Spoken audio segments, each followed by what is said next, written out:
ఓం నమో వెంకటేశాయ. అందరికీ కనుమ పండుగ శుభాకాంక్షలు. ఉదయము స్వామివారికి విశేషమైన పూజా కార్యక్రమాలన్నీ కూడా పూర్తి చేసుకుని ప్రాతకాలము, అలాగే ఈ వీడియోలో చూసినట్లయితే వెంకటేశ్వర స్వామి దర్శనము మరియు అయ్యప్ప స్వామి మకర జ్యోతి దర్శనము మరియు స్వామివారి యొక్క పారువేట ఉత్సవము మరియు మా పెద్దల యొక్క ఫోటోను ఈ వీడియోలో చూడండి.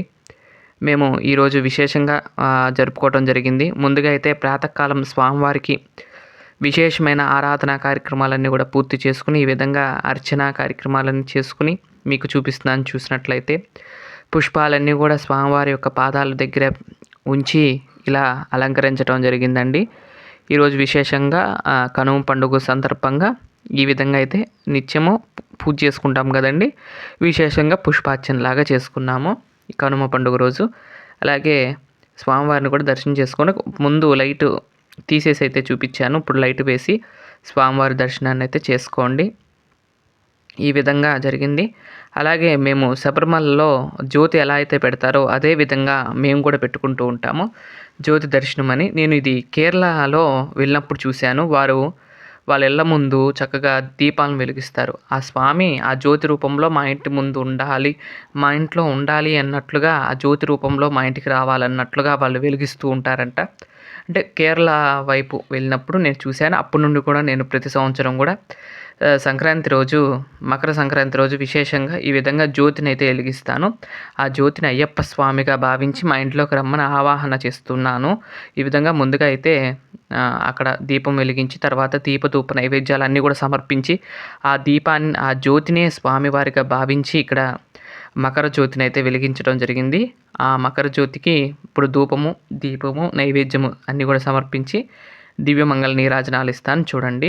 ఈ విధంగా ఈ మకర జ్యోతి రోజు ఇలా వెలిగటం అనేది జరుగుతుంది. అలాగే కొంచెం వీడియో ముందుకు వెళ్తే మీకు అర్థమవుతుంది.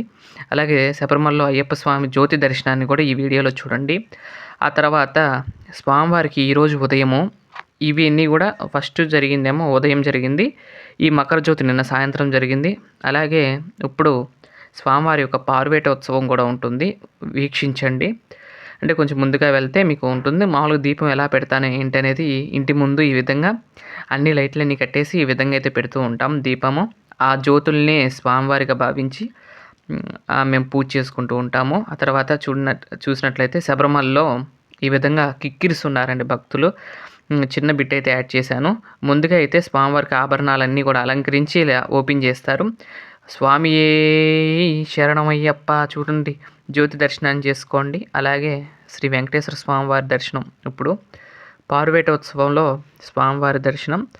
ముందుగా అయితే స్వామివారిని ధనుర్బాణాలు అన్నీ కూడా అలంకరించి ప్రత్యేక వేదిక మీద వేంచేపు చేసుకుని శాంతి మొర, అలాగే వేద పారాయణం, గీతము అన్నీ కూడా పలుకుతుండగా స్వామివారికి కర్పూర దివ్యమంగళ నీరాజనాలు ఇచ్చాను చూడండి. ఆ తర్వాత స్వామివారికి ఈ విధంగా పారువేట ఉత్సవం జరిగింది. హారతి ఇచ్చాను, దర్శనం చేసుకోండి. మామూలుగా తిరుమలలో పారువేట ఉత్సవం అంటే వాహనం మీద తీసుకువచ్చి పరిగెత్తుకుంటూ వెళ్తూ జంతువుల్ని వేటాడే కార్యక్రమం చేస్తారు. కానీ మా ఇంట్లో కాబట్టి నేను అంత చేయలేదు. కాకపోతే స్వామివారిని కొలువులాగా చేశాను. అంటే ధనుర్బాణాలతో అన్నీ కూడా చేసి పారువేట ఉత్సవం వల్లే చేయటం జరిగింది. మీకు కూడా చూపిద్దామని ఈ వీడియో పెడతాం జరుగుతుంది. కనుమ పండుగ రోజు ప్రత్యేకంగా తిరుమలలో శ్రీవారికి ఈ కైంకర్యం అయితే విశేషంగా చేస్తూ ఉంటారు. అదే కైంకర్యాన్ని మా ఇంట్లో కూడా జరుపుకోవడం జరిగింది. ఈ విధంగా స్వామివారి యొక్క పారువేట ఉత్సవం అంగరంగ వైభవంగా జరిగింది.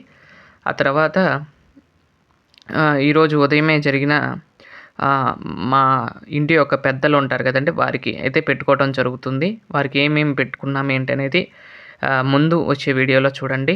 మేము ప్రతి సంవత్సరం కూడా కనుమ పండుగ రోజు ఈ విధంగా అయితే జరుపుకుంటూ ఉంటాం. స్వామివారికి పారువేట ఉత్సవం, విశేషంగా అలంకారము ఇవన్నీ కూడా చేసుకుంటాం. మీకు కూడా చూపిద్దామని ఈ వీడియో ద్వారాగా మీకు కూడా చూపిస్తున్నాను చూడండి.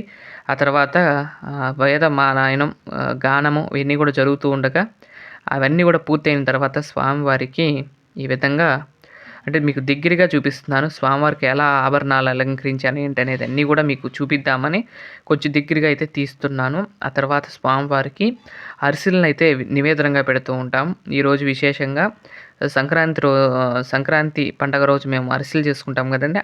వాటిని ఈరోజు విశేషంగా స్వామివారికి సమర్పిస్తూ హారతిస్తాము. ఇక్కడితో పారువేట ఉత్సవం అనేది పూర్తవుతుంది. దివ్యమంగళ నీరాజనాలతో పారువేట ఉత్సవం పూర్తి చేసుకుని స్వామివారు మళ్ళీ యథాస్థానంలోకి చేసుకుని జరుగుతుంది. అలాగే అధ్యయనోత్సవాల్లో భాగంగా అధ్యయనోత్సవాలు కూడా జరుగుతాయి. ఈ పారువేట ఉత్సవం అయిపోయినాక సాయంత్రం పారువేట అధ్యయనోత్సవాలు కూడా జరుగుతాయి. అంతేనండి. ఈ కార్యక్రమాలతో అధ్యయనోత్సవాలు కూడా జరుగుతూ ఉంటాయి. అలానే స్వామివారికి దివ్యమంగళ నీరాజనాలు అదిగోండి అరిసెలు పెట్టి స్వామివారికి నివేదనగా కర్పూర దివ్యమంగళ నీరాజనాలు ఇస్తున్నాను, దర్శనం చేసుకోండి. అలా ఫాస్ట్గా తిప్పుతుంటే అలా తిరుమలలో తిప్పినట్లుగానే అనిపించారు స్వామివారు కూడా. ఆ తర్వాత ఈ విధంగా దర్శనం చేసుకోండి, కళ్ళకద్దుకోండి. ఇదిగోండి ఈ విధంగా వీళ్ళు మా నాయనమ్మ తాతయ్య అలాగే అమ్మమ్మ తాతయ్య అండి.